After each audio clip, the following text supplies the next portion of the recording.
Mr. Willoughby's Christmas Tree. This book was copyrighted in 1963. That's when it was made. And if you look on the right side, it only has green ink on black and white. And then they made it again with a little bit more color in the 90s, and it has more color to it. I asked a kindergarten teacher, a friend of mine, what her favorite book to read to her class was, and this was it.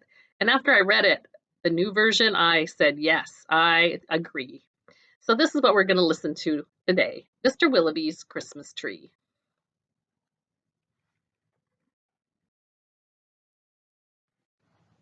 Here is Mr. Willoughby's Christmas Tree. I asked a friend of mine what her favorite book to read to her kindergartners was, and this was the book. And you know what? After I read it, I thought it is a really good book too. It's one of my favorites as well. Can't you just hear him yell, "Timber! He's cutting down Mr. Willoughby's tree." And off he goes down the hill to Mr. Willoughby's house. Mr. Willoughby's Christmas tree came by special delivery, full and fresh and glistening green, the biggest tree he had ever seen.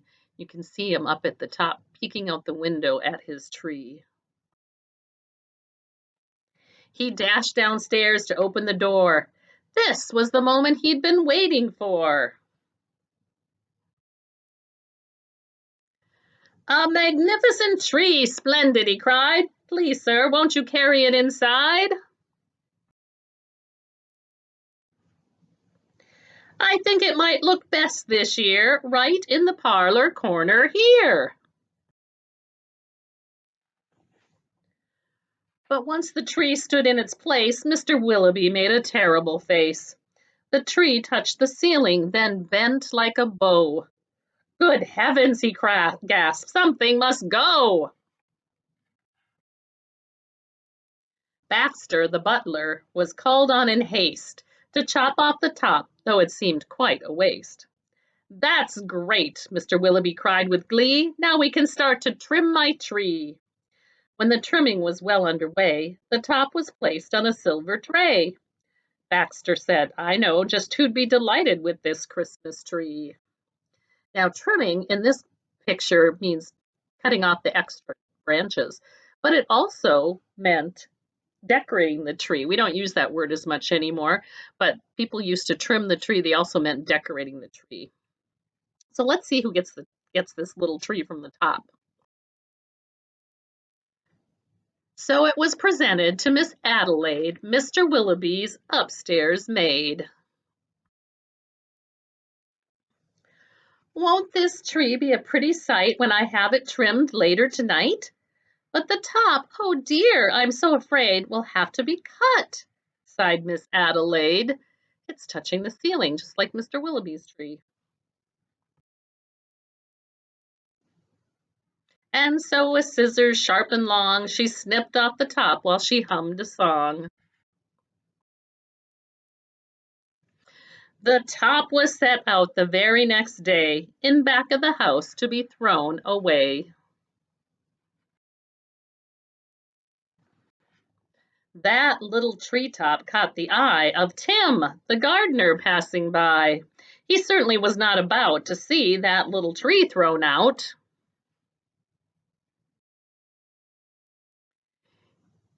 He hurried home straight away to see what Mrs. Tim would say.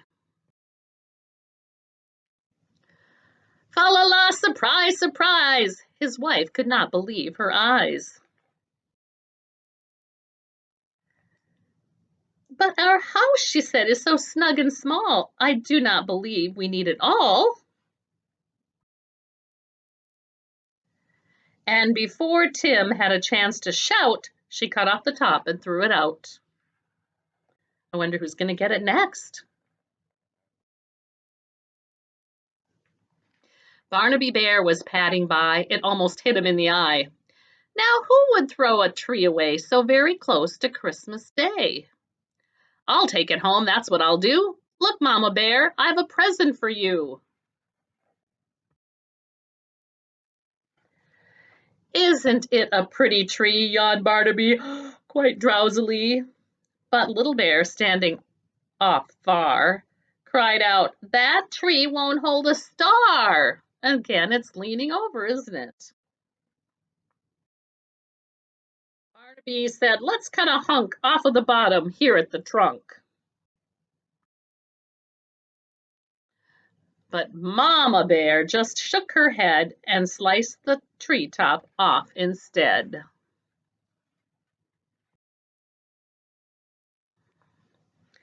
"Jolly by golly," Barnaby said with a kick. "Mama, that surely is just the right trick. Let's trim it with bells and honey rings, some berries and tinsel and popcorn on strings."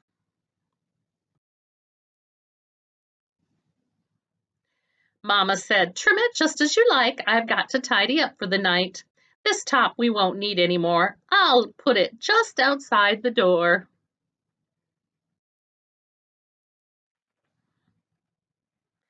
Later on that frosty night, Frisky Fox came into sight. He spied the treetop, rubbed his chin, opened his sack, and stuffed the top in.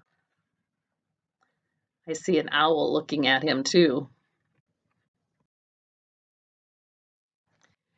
He scampered home and jumped his gate. This Christmas present couldn't wait. "It's even better than mincemeat pie," said Mrs. Fox with a happy sigh. Then the foxes saw that their Christmas prize was just a wee bit oversized. "There, my dears, don't you worry. I'll fix this top now in a hurry."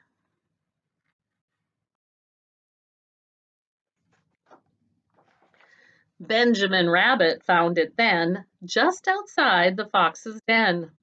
"It seems," he thought, "most certainly Santa left that for my family." "Look," he cried, "see the tree I found." With that he called his family round. Then there was merrymaking, rollicking, frolicking, carrot shaking, celebration around the tree. All were as happy as rabbits can be. They have a very large family, don't they? Benjamin Rabbit, with his own hand, sliced a carrot and made a stand.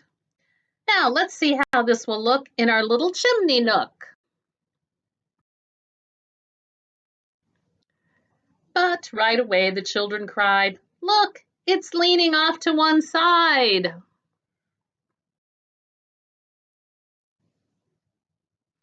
"It's too tall, that's all," said Mrs. Rabbit, and as though it were a summer carrot, she gave it a chop and threw away the top. Then Mistletoe Mouse just happened to see that tiny tip of a Christmas tree.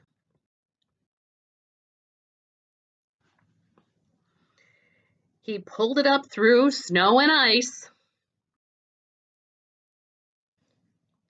up some stairs. He fell down twice. At last he reached his cozy house. "It's just the right size," said Mrs. Mouse. Then at the top, if you please, they put a star made out of cheese. Oh, wasn't it grand to have a tree exactly like Mr. Willoughby's? And you notice that that little tree is right next to the top, the tree that it came from. And it's kind of a circle story. It starts at the beginning and it goes around to all those people and ends up in the same spot in a little different way.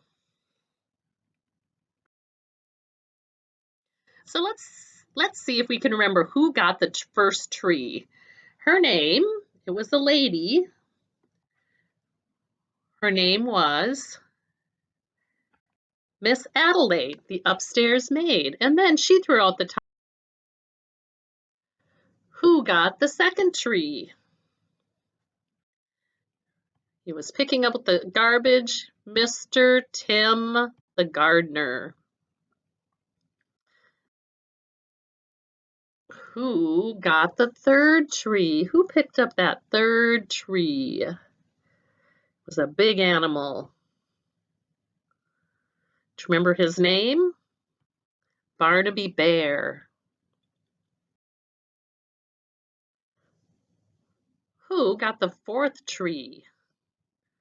Another animal, a little bit smaller. Do you remember the fox's name? Frisky Fox. Who got the fifth tree? Another smaller animal. And his name was Benjamin Rabbit. And who got the sixth tree? Do you remember the mouse's name? It's a Christmas name. Mistletoe Mouse. This book is a rhyming book. It's very well done. What are some of the rhyming words in this story? Let's look at some of them. Tree, delivery. Doesn't always look exactly the same, but they sound alike. Green, scene. This one looks alike. Door, for. This one looks alike. The end looks alike. Cried, inside. They don't look alike, do they? Year, here. Place, face. Bow, go. Haste, waste. I, buy. Adelaide, maid. Sight, tonight. Long, song. Way, tray. I hope you'd enjoyed Mr. Willoughby's Christmas tree.